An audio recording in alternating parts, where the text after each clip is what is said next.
The Angelica Incident by Cornconic. File 17, aka The Angelica Incident. Please note that the following log is strictly prohibited to any workers of ranking 15 or below. Attempting to view said log without required ranking may lead to ejection from the Nightfall Lunar Hub. Do you wish to view this file? You have selected Yes. Checking authorization. Authorization verified. Accessing file. File 17-A. The log enclosed within this document is based from the audio recordings of Escape Pod 4 of the SS Angelica approximately 2 days into the Angelica's deep space voyage and 6 minutes before its destruction. The purpose of the Angelica's deployment was to search for radio frequencies from an uncharted territory of the Carnation District and report any findings back to Base Camp Alpha, the nearest lunar base, before recording said findings for analysis. Such alleged radio signals had the potential to be physically and/or mentally damaging to the human body, and thus the Angelica was protected with several layers of padding along the upper, middle, and lower layers of the ship. The Angelica withheld 6 crew members at this time of deployment, 5 of which are confirmed to be terminated and 1 whose status is unknown. Log start. A light scratching noise is audible as the Escape Pod 4 broadcasters power up. The audio is noticeably quiet at first, but well within the limits of human hearing. A frantic voice can be heard, slowly increasing in volume as the broadcasters fully activate. This is Captain McKennedy of the SS Angelica speaking. Any nearby receivers, please respond. No other radio signals can be heard. McKennedy can be heard grunting as he attempts to zone the broken navigational system of Escape Pod 4 onto Base Camp Alpha unsuccessfully.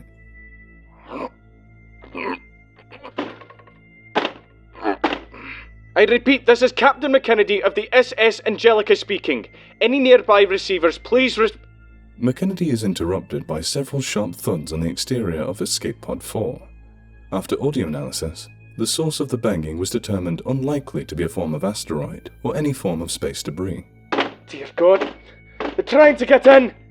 A sharp hissing noise vibrates along the interior of Escape Pod 4. No, not the fuel tank! McKennedy can be heard muttering in a distraught tone of voice before leaning in towards the broadcaster microphone. To any active receivers, a hostile alien parasite has assimilated all 5 of my crewmates aboard the SS Angelica and is currently attempting to gain access to my escape pod. The beings have already taken control of the Angelica.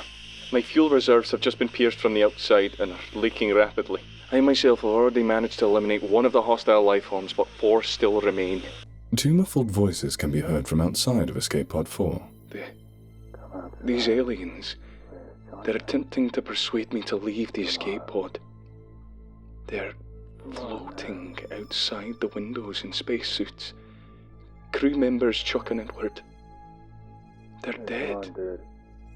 But the aliens are mimicking their voices. They want me to believe it's them. Several more loud thuds can be heard against the exterior of Escape Pod 4. The pod systems can be heard softly crackling and sparking. I'm calling in a lunar strike on the SS Angelica's position. Effective immediately, in order to prevent the infection spreading any further. As for myself, I may have just enough fuel left to steer clear of the blast radius, but without my navigational systems, I have no means of returning to any nearby lunar base. I'll beam my coordinates out onto this broadcast as soon as I am far away from the Angelica so that I can be rescued. Captain McKennedy out.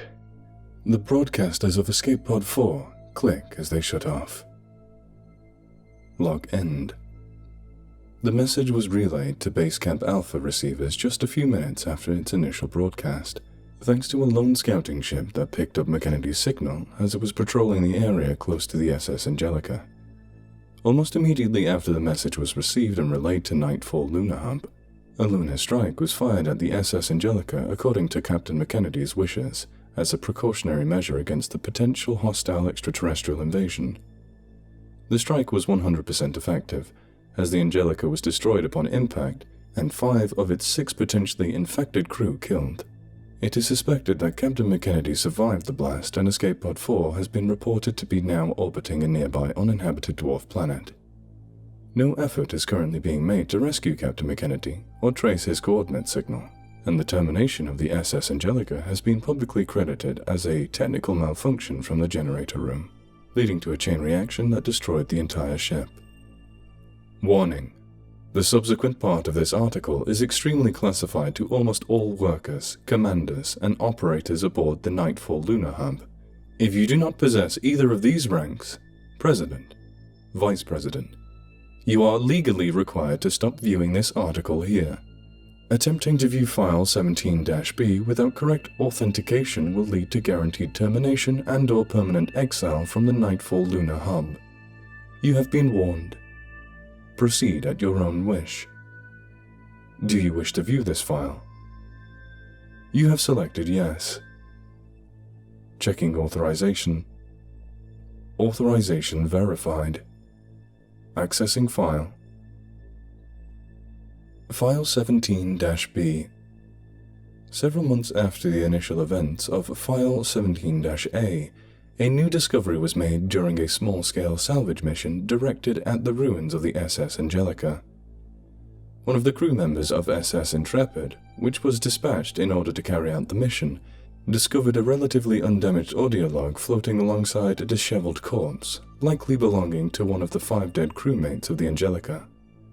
After multiple low-ranking Intrepid officers listened to the recording before it could be intercepted by Nightfall commanders, it was swiftly confiscated. A severe reprimanding was given to the offending officers, and the ruins of the SS Angelica were therefore abandoned to prevent another possible data breach.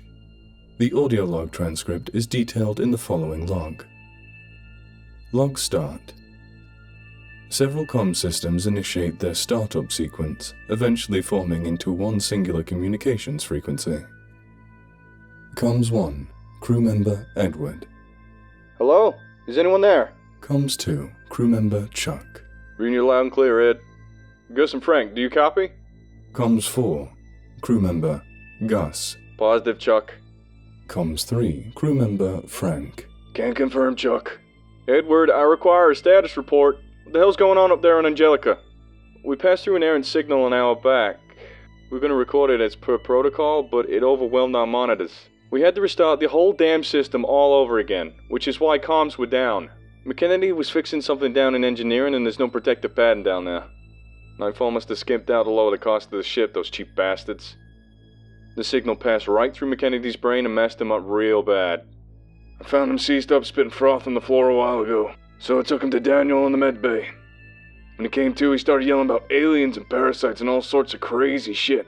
He took a lunge at me when Daniel tried to sedate him. Daniel's dead. McKennedy stabbed him in the neck with a needle and got away before Frank could catch him. Oh, God. Are you sure he's dead? He bled out, Chuck. He's dead, for Christ's sakes. And Frank, you didn't try anything to stop him? I tried, Chuck. He got away. I'm sorry.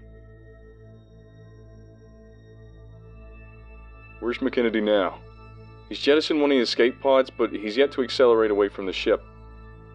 He smashed up all the comms before he left, so me and Frank can only establish a local link here with you and Edward. There's no chance of linking back to Base Camp Alpha, and McKennedy's blocking our broadcasters from controlling his pod. So what do we do? You and Chuck are on the right wing of the ship, correct? Yeah, we are. Suit up and navigate to McKennedy's escape pod out the east airlock. Find a way to cut the pod's fuel reserves and see if you can dock it back into the ship manually. We'll lock McKennedy in the airlock from here. Then we can head back to Base Camp Alpha and get McKennedy to a hospital there. Understood, Frank. Is there a requirement for me and Chuck to have to go together? If I stayed on board, I could help with... That's a negative, Edward. Docking the pod is a two-man job. Get back to us in the comms when it's done. Gus and Frank exit the comms, and Chuck and Edward remain in silence as they don their respective suits and exit the Angelica. Within a minute, they arrive at Escape Pod 4. Captain, can you hear us? McKennedy's muffled shouts can be heard from within Escape Pod 4, as Edward thumps on the metal exterior of the pod. Stop that, dammit! You're gonna freak him out even more! McKennedy can be heard speaking into the comms of Escape Pod 4. Audio analysis of the log concludes that what McKennedy can be heard saying matches the audio of the log included in File 17-A. Take this wrench and unscrew the casting of the pod's fuel tank. It's at the back. No. Fuck, that's really set him off. Right, now we open the pod. But that'll kill. I couldn't give less of a shit if it kills him. Frank doesn't give me orders anymore. Daniel is dead, McKennedy is a murderer, and Frank didn't stop him. If anything, Frank should be locked up in this pod as well. Chuck, you know that's not... Shut the fuck up, Edward! You're always a spineless little shit. Gus and Frank aren't here to boss us around anymore. I'm taking this into my own hands. We'll say the pod leaked, McKennedy got sucked out, and we couldn't do anything about it, okay? You stay here, and don't even think of trying to stop me. For the next few minutes, Chuck can be heard attempting to force open the door to escape pod 4, even as Edward tries to talk him out of it. Bastard must have put it into lockdown. A distinct whooshing noise drowns out Chuck's voice as escape pod 4 accelerates away from the Angelica at a high velocity. Son of a bitch! You can't get too far, maybe if we... Both Chuck and Edward's attention seems to be suddenly diverted. What is that? Another ship? That's a lunar strike. You're fucking kidding me. Gus and Frank suddenly join the comms. Both of you get to the pods as soon as possible. A roaring sound can be heard as the crew members talk, rapidly getting louder. Can't you move the ship out of the way? There's no time! Frank, we're not gonna make it. The elevator's too slow. Don't you fucking say that! We're gonna... All 4 men can be heard talking over each other as the strike approaches, before the comms go silent on all ends. Log end. Additional note. The information included in both File 17-A and File 17-B is highly sensitive and therefore liable to extermination through the mass deletion of all documents contained within the libraries of the Nightfall Lunar Hub, in the event that such files were to come into the hands of a foreign enemy or unauthorized group with intent to release said files to the public. Thank you, and God bless America. Let our shining beacons cast the path for the goals we seek. Samuel Morgan, the founder and president of the Nightfall Lunar Hub.